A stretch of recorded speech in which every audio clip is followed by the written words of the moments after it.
Ok, ok, bueno, buenas noches para mí, buenas noches a todos. Este es el primer video introductorio a lo que sería la programación en Django. Para los que ya vieron el título de YouTube, supongo que ya saben de qué se trata esto. Principalmente lo que vamos a ver el día de hoy es cómo instalar Django en un entorno Mac, que sería algo muy parecido a un entorno Linux. Y posteriormente vamos a tener que subir un video acerca de cómo instalarlo en Windows, porque en Windows es su propio mundito, así que no vamos a perder tiempo en eso el día de hoy. Bueno, lo primero que vamos a necesitar es bajar desde esta página este proyecto que se llama pip. Pip es un instalador de paquetes para Python. Bueno, yo creo que antes que eso vamos a necesitar Python, python.org. La versión 2.7 sería la que yo recomiende para esto, ya que la versión 3 todavía está muy experimental. Aquí está la versión 2.7.4, que es el último release que tenemos de Python. Podemos instalar esta versión eh, sin ningún problema. Lo descargamos desde aquí. Después de haber instalado Python, vamos a instalar pip.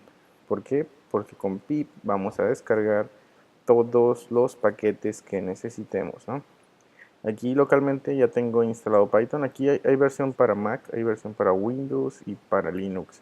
Para Linux probablemente ni siquiera necesiten descargarlo, y para Mac, si tienen la última versión del sistema operativo, o sea la Mountain Lion, no necesitan descargar Python, ya viene instalado por default en el sistema. También creo que en las distros nuevas de Linux también está ahí. Básicamente sería nomás descargar pip. Pip en Linux lo pueden descargar si usan Debian con apt-get, Debian o Ubuntu.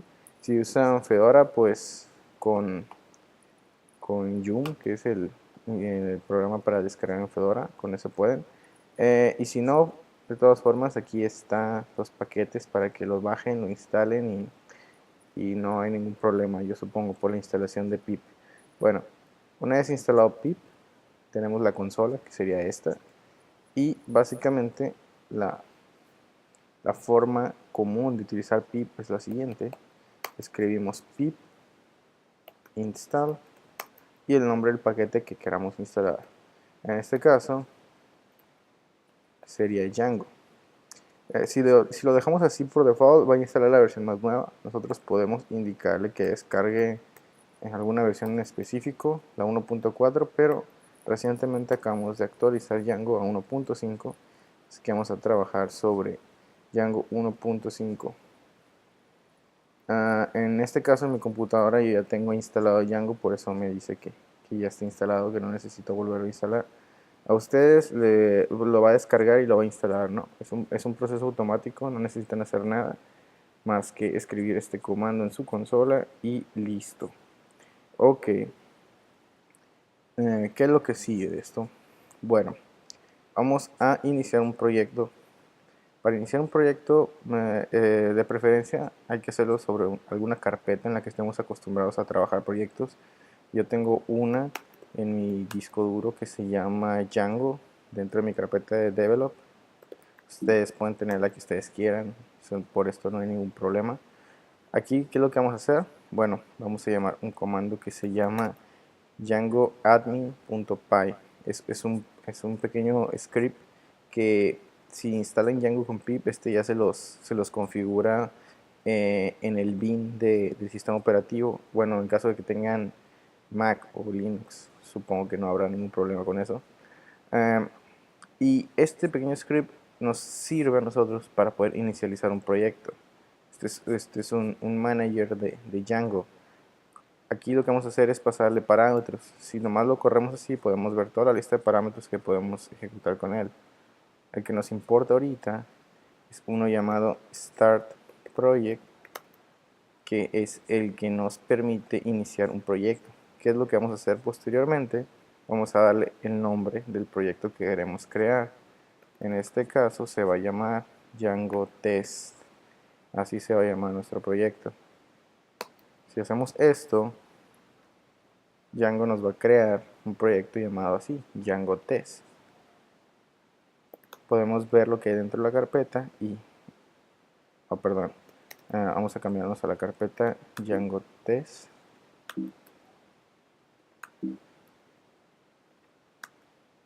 Ok, y dentro de la carpeta tenemos lo que sería una subcarpeta llamada exactamente igual que nuestro proyecto. Nos crea un archivo llamado manage.py, que este archivo es el manejador de comandos interno para nuestro proyecto, con el que podemos mandar llamar algunos scripts que nos permitirán ya sea sincronizar la base de datos, crearle más aplicaciones internas o llamar a ciertos comandos de aplicaciones que instalemos dentro de nuestro proyecto. Bueno, todo esto lo vamos a ir viendo conforme avance este curso tutorial sobre Django. Eh, lo que nos interesa ver en este momento, bueno, supongo que con algún editor de texto sería más apreciable. En mi caso yo prefiero usar Sublime Text. Ustedes usen el que quieran. Esto ya es gusto de cada quien. Aquí podemos ver las dos carpetas que les digo. La carpeta del proyecto, que se llama exactamente igual que la carpeta externa del proyecto. Adentro están los archivos principales de un proyecto nuevo, ¿no? Que sería settings. Settings es el archivo más importante según mi opinión. ¿Por qué? Porque aquí tenemos todas las especificaciones de cómo va a funcionar internamente nuestro proyecto. Es decir, aquí podemos configurar la base de datos, podemos configurar la zona sobre la que va a ejecutarse nuestro proyecto, la zona horaria. Podemos configurar varias banderas. Aquí arriba por lo general hay una descripción de qué hacen, y si no, hay links a la documentación para que sepamos qué hacen o cómo poder obtener más información al respecto de estas banderas.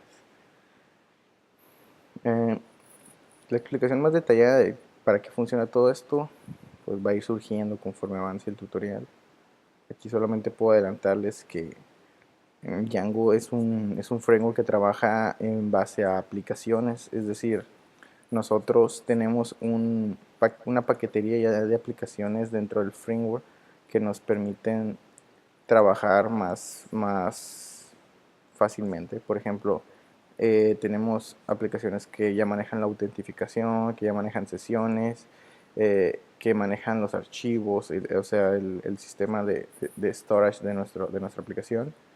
Y esto ya nos facilita a la larga, por ejemplo, si quisiéramos trabajar con algún servidor de storage como Amazon S3, por ejemplo, en lugar de tener todos los archivos locales en nuestro servidor. Este tipo de aplicaciones pues nos permiten internamente lograr todo eso. Y pues abajo tenemos configuraciones muy complicadas de explicar en este momento.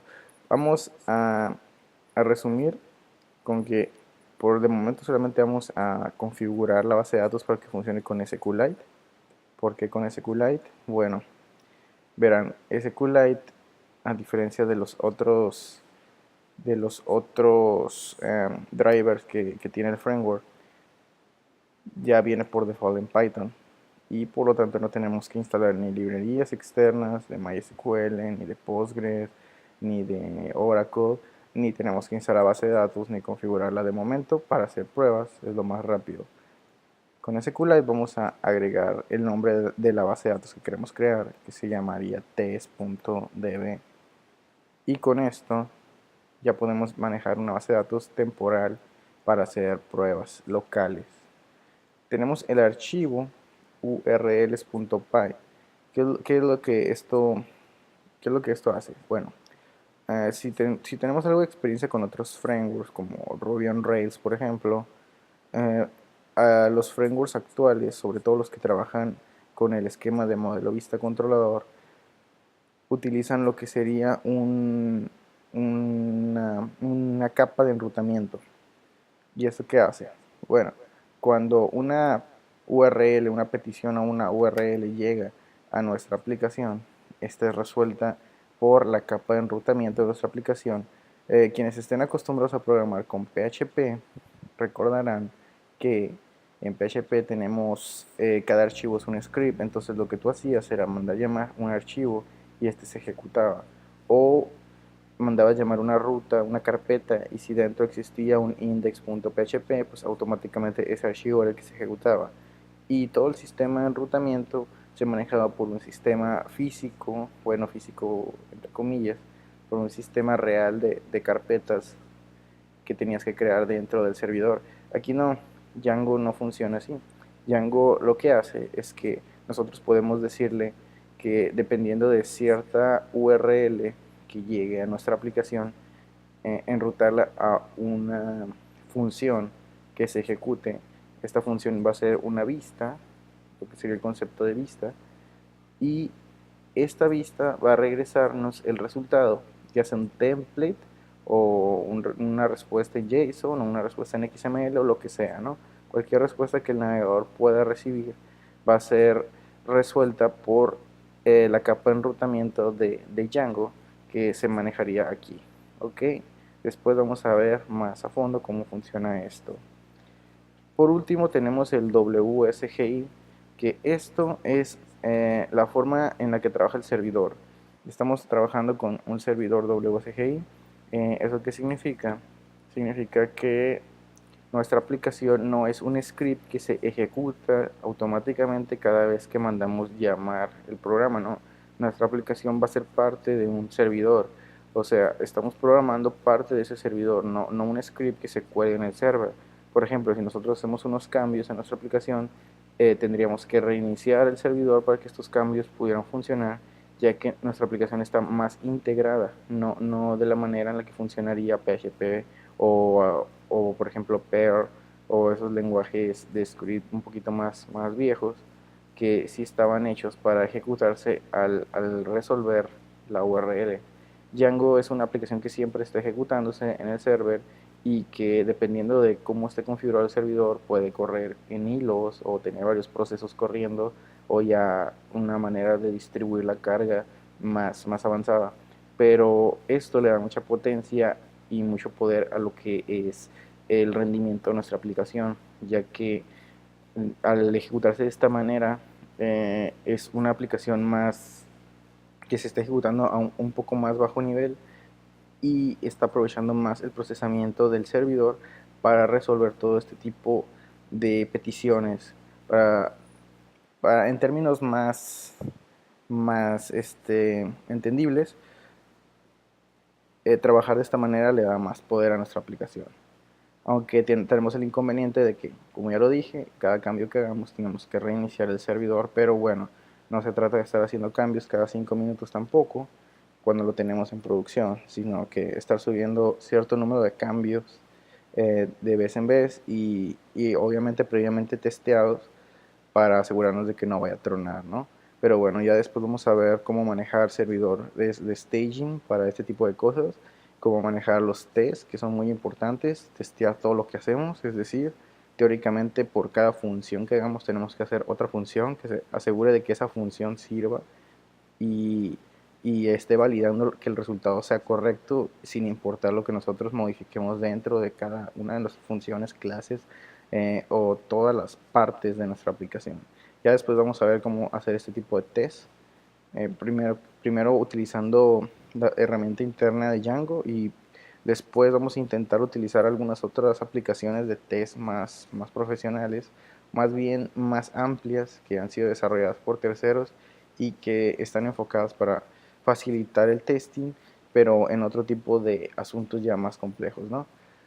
Bueno, básicamente lo que seguiría de aquí, el siguiente tutorial, se trataría de cómo crear la primera aplicación, nuestra primera aplicación, cómo crear nuestro primer modelo, nuestra primera vista, nuestro primer controlador y nuestro primer template.